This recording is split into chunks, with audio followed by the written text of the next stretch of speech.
नमस्कार दोस्तों, स्वागत है आप सभी लोगों का मेरे YouTube चैनल में।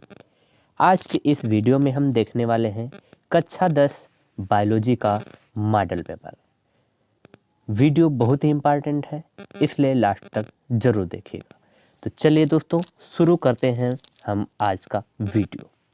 पहला क्वेश्चन दिया गया है कि मेंडल के अनुसार मटर के शुद्ध लंबे पौधे का जीन प्रारूप क्या होता है। तो शुद्ध लंबे पौधे का जो जीन प्रारूप होता है वो आपको पता होगा कि कैपिटल टी होता है, अर्थात option number 1 is the right answer. देखते हैं दूसरा क्वेश्चन। दूसरा क्वेश्चन क्या दिया गया है। दूसरा क्वेश्चन कह रहा है कि स्वपोषी पोषण हेतु क्या आवश्यक है। स्वपोषी पोषण हेतु क्या आवश्यक है।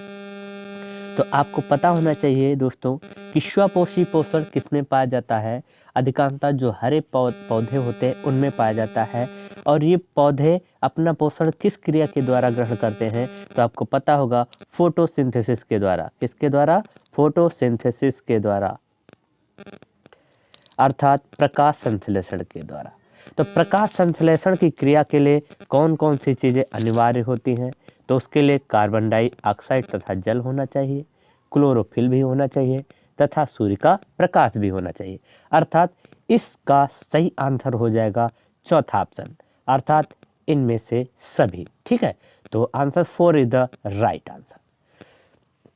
नेक्स्ट क्वेश्चन है हमारा ग नंबर। दिया गया है मूत्र का निर्माण होता है। मूत्र का निर्माण होता है कहाँ होता है? वृक्क में होता है, यकृत में होता है, प्लीहा में होता है या फिर हृदय में होता है। तो सभी को पता है कि मूत्र का निर्माण ये उत्सर्जन तंत्र से संबंधित है, और उत्सर्जन तंत्र से कौन सा अंग रिलेटेड है यहाँ पर? वृक्क में, अर्थात इसका सही आंसर हो जाएगा आंसर नंबर 1। ठीक है, तो मूत्र का निर्माण दोस्तों कहाँ पर होता है? मूत्र का निर्माण होता है वृक्क में। ठीक है, नेक्स्ट क्वेश्चन दिया गया है चौथा कि लार में कौन सा एंजाइम पाया जाता है। लार में कौन सा एंजाइम पाया जाता है? तो लार में एमाइलेज पाया जाता है। क्या पाया जाता है? एमाइलेज पाया जाता है। ठीक है, जो कि स्टार्च को शर्करा में परिवर्तित कर देता है। स्टार्च को किस में तोड़ देता है? शर्करा में, अर्थात ग्लूकोज में परिवर्तित कर देता है। ठीक है, तो ये इसका सही आंसर हो जाएगा आंसर नंबर 2। ठीक है, अब हम देखते हैं अगला question, question number 10। Question number 10 कह रहा है कि सजीवों तथा निर्जीवों में 2 प्रमुख अंतर लिखिए। तो सजीव क्या होते हैं दोस्तों, निर्जीव क्या होते हैं, सभी को पता है। तो इसमें 2 अंतर लिख देना है कि सजीव क्या होते हैं कि ऐसे जीवधारी जिनमें जीवन पाया जाता है। जिनमें जीवन पाया जाता है उसे क्या कहते हैं? सजीव कहते हैं। निर्जीव किसे कहते हैं? जिनमें जीवन नहीं पाया जाता है उसे क्या कहते हैं? निर्जीव कहते हैं। दूसरी चीज कि जो सजीव होते हैं इनमें जनन की क्रिया होती है। इनमें जनन की क्रिया होती है, जबकि जो निर्जीव होते हैं उनमें जनन की क्रिया नहीं होती है। अगला पॉइंट कि जो सजीव होते हैं इनका निर्माण छोटी छोटी इकाइयों अर्थात कोशिका के द्वारा होता है, जबकि जो निर्जीव जो होते हैं इनका निर्माण कोशिकाओं के द्वारा नहीं होता है। ठीक है, तो ये हो गए हमारे 2-3 अंतर। चले अगला क्वेश्चन देखते हैं। नेक्स्ट ख नंबर पे दिया गया है श्वसन क्या है, श्वसन को परिभाषित कीजिए। श्वसन क्या होता है? C6H12O6 plus 6O2 gives out 6CO2 plus 6H2O plus 673 kilo calorie. ठीक है, तो यही से हम श्वसन की परिभाषा निकालेंगे। ये क्या है? ये है ग्लूकोज, अर्थात जिसको हम कहते हैं भोज्य पदार्थ। यहाँ पर ऑक्सीजन के साथ संयोग करवाया जा रहा है, अर्थात यहाँ पर कौन सी क्रिया हो रही है? ऑक्सीडेशन हो रहा है। ठीक है, और इसके दौरान क्या होता है कि कार्बन डाइऑक्साइड गैस मुक्त होती है तथा 673 किलो कैलोरी हमको ऊर्जा प्राप्त होती है। ठीक है, तो श्वसन क्या होता है कि भोज्य पदार्थों के जैव रासायनिक ऑक्सीकरण को श्वसन कहते हैं। इस क्रिया के फलस्वरूप कार्बन डाइऑक्साइड गैस मुक्त होती है तथा 673 किलो कैलोरी ऊर्जा प्राप्त होती है। अगर पूछा जाए कि हमें ऊर्जा किस क्रिया के द्वारा प्राप्त होती है, तो सही आंसर हो जाएगा श्वसन के द्वारा। ठीक है, ये रिएक्शन लिख दी जाएगी और हमारा आंसर कंप्लीट हो जाएगा। चलिए देखते हैं नेक्स्ट क्वेश्चन। अगला क्वेश्चन कह रहा है कि एक खुले रंध्र का चित्र बनाइए। तो एक खुले रंध्र का जो है चित्र बना दिया जाएगा। ठीक है, ऐसे ये द्वार कोशिकाएं हो गई और इसके चारों तरफ ये सहायक कोशिकाएं हो जाएंगी। तो ये हो गई द्वार कोशिकाएं, ये हो गई सहायक कोशिकाएं और ये हो जाएगा ओपन रंध्र यानी स्टोमेटा हो जाएगा। इसके अंदर इसमें क्लोरोफिल हरित लवक दिखा देना है, आपका क्वेश्चन कंप्लीट होगा। ठीक है, अब अगला क्वेश्चन देखते हैं। अगला क्वेश्चन कह रहा है कि पादपों में जल तथा भोजन का परिवहन कैसे होता है। बहुत सरल है, जल पादपों में जल तथा भोजन का परिवहन कैसे होता है। तो इसके लिए एक वैज्ञानिक थे मुंच। कौन थे? मुंच थे। इन्होंने जो है इसके संबंध में एक सिद्धांत का प्रतिपादन किया था जिसे मुंच हाइपोथेसिस कहते हैं। क्या कहते हैं? मुंच हाइपोथेसिस कहते हैं। इन्होंने बताया कि जो पौधे होते हैं उनमें जल का स्थानांतरण जाइलम के द्वारा, किसके द्वारा? जाइलम के द्वारा, जबकि भोजन का स्थानांतरण फ्लोएम के द्वारा होता है। फूड का स्थानांतरण किसके द्वारा होता है? फ्लोएम के द्वारा होता है। ठीक है, अर्थात ज फॉर जाइलम और ज फॉर जल हो जाएगा और फा फॉर फूड और फा फॉर फ्लोएम हो जाएगा। ठीक है, अगला क्वेश्चन है हमारा। अगला क्वेश्चन दिया गया है हमारा कि मानव के मादा जनन तंत्र का सचित्र वर्णन कीजिए। तो इसमें मानव के मादा जनन तंत्र का सचित्र वर्णन कर दिया जाएगा, जिसके अंतर्गत हम एक जोड़ी अंडाशय बताएंगे, फिर अंडवाहिनी के बारे में बताएंगे, गर्भाशय के बारे में बताएंगे, योनि के बारे में बता देंगे। तो ये सभी जो है इसके बारे में लिख दिया जाएगा और हमारा क्वेश्चन कंप्लीट हो जाएगा। फिगर बना देंगे, बहुत अच्छे नंबर मिल जाएंगे। ठीक है, सभी को पता है। चलिए शॉर्ट में थोड़ा बहुत देख लेते हैं कि मनुष्य में जो मादा जनन तंत्र होता है वो किसमें पाया जाता है? मादाओं में पाया जाता है। प्रमुख अगर जनन अंग की बात की जाए, प्रमुख मादा जनन की अंग की बात की जाए तो एक जोड़ी अंडाशय होते हैं। कितने होते हैं? एक जोड़ी अंडाशय होते हैं। अंडाशय में अंड का निर्माण होता है। किसका निर्माण होता है? अंडाशय में अंड का निर्माण होता है। अंडाशय के द्वारा ही प्रोजेस्टेरॉन का स्रावण होता है। किसका स्रावण होता है? प्रोजेस्टेरॉन का स्रावण होता है, जो कि क्या करता है? मादा में द्वितीय गौण लैंगिक लक्षणों का विकास करता है। अब ये अंडाशय में अंड का निर्माण होता है, लेकिन अगर पूछ लिया जाए कि ये परिपक्व कहाँ पर होते हैं, तो ये अंडवाहिनी में परिपक्व होंगे। ठीक है, फिर गर्भाशय में क्या होता है? गर्भाशय में जो है भ्रूण का निर्माण होता है। गर्भाशय में क्या होता है? भ्रूण का निर्माण होता है और उसी में बच्चे का निर्माण हो जाता है। फिर क्या होता है? जो योनि होता है, योनि मार्ग के द्वारा प्रसव के माध्यम से बच्चा जो होता है बाहर आ जाता है। ठीक है, अगला क्वेश्चन है कि गुणसूत्र किसे कहते हैं? मानव में लिंग निर्धारण की प्रक्रिया का वर्णन कीजिए। गुणसूत्र क्या होते हैं? गुणसूत्र जो होते हैं इन्हीं के द्वारा जो आनुवंशिक लक्षण होते हैं वो एक पीढ़ी से दूसरी पीढ़ी में जाते हैं। एक पीढ़ी से दूसरी पीढ़ी में जाते हैं। ठीक है, आगे हम बात करते हैं कि कह रहा मानव में लिंग निर्धारण की प्रक्रिया को समझाइए। तो मनुष्य में 23 जोड़ी गुणसूत्र पाए जाते हैं। कितने गुणसूत्र पाए जाते हैं? 23 जोड़ी गुणसूत्र पाए जाते हैं, जो कि दो प्रकार के होते हैं। एक होते हैं कायिक गुणसूत्र और दूसरे होते हैं लिंगी गुणसूत्र।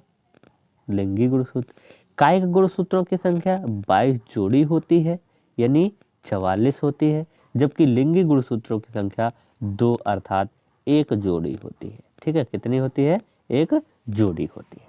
ठीक है, आगे हम बात करते हैं कि क्वेश्चन कह रहा है कि मानव में लिंग निर्धारण की प्रक्रिया का वर्णन कीजिए।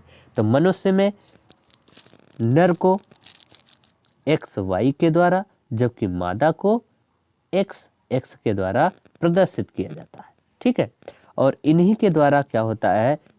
इसमें जो है संतान का निर्धारण पिता के गुणसूत्र के द्वारा होता है। कैसे? चलिए देख लेते हैं। ये स्त्री है, ये पुरुष है। जब इसका यक्ष इसके यक्ष से मिलता है तो पुत्री बन गई, जब इसका यक्ष इसके वाई से मिलता है तो पुत्र बन गया। ठीक है, ये XX पुत्री हो गई, ये क्या हो गया? ये पुत्र हो गया। मतलब देखा जाए तो 50% पुत्र और 50% पुत्रियां बनती है। लेकिन अगर क्वेश्चन पूछा जाए कि मनुष्य में संतान का लिंग निर्धारण किसके गुणसूत्र के द्वारा होता है, तो सही आंसर हो जाएगा पिता के लिंगी गुणसूत्र के द्वारा। किसके द्वारा? पिता के लिंगी गुणसूत्र के द्वारा संतान का निर्धारण किया जाता है। ठीक है, अगला क्वेश्चन है हमारा कि अपशिष्ट उत्पाद क्या है, इनके निम्नीकरण के विविध उपायों का उल्लेख कीजिए। तो अपशिष्ट उत्पाद क्या है? अपशिष्ट मतलब होता है जो हानिकारक उत्पाद होते हैं, जो बेकार उत्पाद होते हैं, यही। ठीक है, तो जब हम किसी पदार्थ का निर्माण करते हैं तो उसके दौरान क्या होता है कि अपशिष्ट पदार्थों का निर्माण हो जाता है। ठीक है, ये जो अपशिष्ट पदार्थ होते हैं उनको हम बाहर छोड़ देते हैं। जैसे अगर हम बात करें तो जैसे वाहित मल हम सीधा सा उदाहरण ले लेते हैं। जैसे घरों से निकलने वाला जो गंदा पानी होता है, जिसे हम नालियों के माध्यम से जो नहरें होती हैं, नदी होते हैं, तालाब होते हैं, उनमें छोड़ देते हैं, तो ये अपशिष्ट पदार्थ जाकर उसमें मिल जाता है और पानी को दूषित कर देता है। अब इसके निम्नीकरण को विविध उपायों का उल्लेख कीजिए। तो अगर इसको हमें सही करना है तो साफ करने के लिए हम क्या करेंगे? वाहित मल संयंत्रों को लगाएंगे। या फिर सबसे अच्छी बात है कि अपशिष्ट उत्पाद जो होते हैं इनको हम मिट्टी में ही, जो ऐसे उत्पाद कुछ ऐसे होते हैं जिन्हें हम पुनः अपघटित कर सकते हैं, तो उन्हें हम पुनः अपघटित कर लेंगे और उनका उपयोग कर सकते हैं। ठीक है, अगला क्वेश्चन जैसे दिया गया है, अगला क्वेश्चन कह रहा है कि पर्यावरण को परिभाषित कीजिए। तो पर्यावरण दो शब्दों से मिलकर बना है, एक है परि प्लस आवरण। परि माने होता है चारों ओर से और आवरण माने होता है घेरा, मतलब ऐसा घेरा जो चारों तरफ से हमको घेरे हुए है। ठीक है, उसे हम क्या कहते हैं? पर्यावरण कहते हैं। ठीक है, एक अच्छे पर्यावरण है प्राकृतिक संसाधनों का समुचित संरक्षण तथा उचित उपयोग की चर्चा कीजिए। तो अब अगर हमको इसको सुरक्षित करना है तो हमें क्या क्या करना पड़ेगा, इन सब चीज़ों के बारे में तो सभी को पता है। जैसे अगर हमको पर्यावरण को संतुलित रखना है तो सबसे पहली चीज़ वनों का संरक्षण करना पड़ेगा। क्या करना पड़ेगा? वनों का संरक्षण करना पड़ेगा। जीव जातियों का संरक्षण करना पड़ेगा। ठीक है, क्योंकि अगर वन ही नहीं रहेंगे तो हमें ऑक्सीजन कहाँ से मिलेगी, और जब ऑक्सीजन नहीं मिलेगी तो वातावरण में कार्बन डाइऑक्साइड की मात्रा अधिकता हो जाएगी, जिसके कारण जीवन यापन संभव नहीं हो पाएगा। जीव जंतुओं का संरक्षण करना चाहिए। जीव जंतु जो होते हैं वो डायरेक्ट इनडायरेक्ट वनों पर ही, या कह लीजिए वृक्षों पर ही डिपेंड होते हैं। ठीक है, तो इसलिए इनका भी संरक्षण होना चाहिए।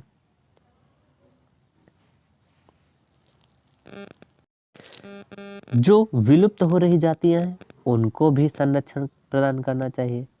इसके लिए क्या किया गया है? एक आपने पढ़ा होगा कि स्वस्थानीय और बाह्य स्थानीय संरक्षण किया जाता है। स्वस्थानीय में क्या होता है कि जो जीव जंतु होते हैं उनको जहाँ पर वो रह रहे हैं, मतलब उनके मूल निवास पर ही संरक्षण प्रदान कर दिया जाता है। जबकि बाह्य स्थानीय संरक्षण में क्या होता है? बाह्य स्थानीय संरक्षण में क्या होता है कि जहाँ पर वो रह रहा है वहाँ से लाकर किसी एक निश्चित क्षेत्र में उसे संरक्षण प्रदान कर दिया जाता है। जैसे इसके अंतर्गत चिड़ियाघर आते हैं। ठीक है भाई, चिड़ियाघर में क्या होता है? मान लीजिए कहीं शेर है तो उसको लाकर हमने चिड़ियाघर में संरक्षण प्रदान कर दिया। ठीक है, तो ये हो गया हमारा बाह्य स्थानीय संरक्षण। आगे बात करते हैं। लास्ट क्वेश्चन दिया गया है हमारा कि ऊर्जा के परंपरागत तथा गैर परंपरागत स्रोतों का वर्णन कीजिए। तो ऊर्जा के परंपरागत स्रोत और गैर परंपरागत स्रोत क्या होते हैं, चलिए देखते हैं। तो पहला है जैसे ऊर्जा के परंपरागत स्रोत। ऊर्जा के परंपरागत स्रोत क्या होते हैं? तो ये पृथ्वी में दबे लाखों वर्ष पूर्व के जीव जंतुओं, पेड़ पौधों के जीवाश्म ईंधन है। जीवाश्म ईंधन तथा लकड़ी ऊर्जा के परंपरागत स्रोत है। ठीक है, मतलब जो परंपरागत स्रोत होते हैं ये जीवाश्म ईंधन से प्राप्त होते हैं। अर्थात ये जैसे एग्जाम्पल के तौर पर, जैसे एग्जाम्पल हम दे दें तो पेट्रोल हो गया, डीजल हो गया, प्राकृतिक गैस हो गई, कोयला हो गया, लकड़ी हो गई, ये सब क्या होते हैं? परंपरागत स्रोत होते हैं। अर्थात इनकी मात्रा सीमित होती है। ठीक है, तो चाहे तो हम ऐसे भी लिख सकते हैं कि ऊर्जा के ऐसे स्रोत जिनकी मात्रा सीमित होती है तथा जिनके अधिकांश या अधिक प्रयोग से ये समाप्त हो जाते हैं या समाप्त हो सकते हैं, उन्हें हम परंपरागत स्रोत कहते हैं। ठीक है, परंपरागत जो स्रोत होते हैं इनको हम अनवीकरणीय ऊर्जा के स्रोत के रूप में भी जाना जाता है। ठीक है, या इन्हें हम अनवीकरणीय स्रोत भी कहते हैं। ठीक है, अगला क्वेश्चन है कि इनकी जो मात्रा होती है या स्रोत जो होते हैं सीमित होते हैं। ऊर्जा के परंपरागत स्रोत जो होते हैं इनका हम बार बार प्रयोग नहीं कर सकते हैं, क्योंकि प्रयोग के साथ ये समाप्त हो जाते हैं। जब ये समाप्त हो जाएंगे तो विलुप्त हो जाएंगे। ठीक है, जैसे एग्जाम्पल के रूप में जैसे अभी हमने बताया पेट्रोल है, डीजल है, प्राकृतिक गैस है, कोयला है, लकड़ी है इत्यादि। ठीक है,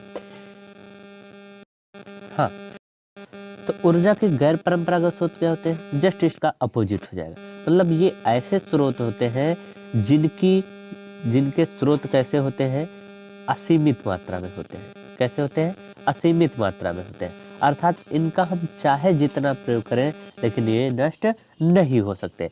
परिभाषा क्या हो जाएगी कि ऊर्जा के ऐसे स्रोत जिनकी मात्रा असीमित होती है तथा इनके अत्यधिक प्रयोग से ये नष्ट नहीं होते हैं, ऊर्जा के गैर परंपरागत स्रोत कहलाते हैं। और इन्हें हम नवीकरणीय स्रोत भी कहते हैं, अर्थात इन्हें हम पुनः उत्पन्न कर सकते हैं। लेकिन जो परंपरागत स्रोत है उन्हें हम अनवीकरणीय कहते हैं। क्यों? क्योंकि इन्हें हम पुनः उत्पन्न नहीं कर सकते।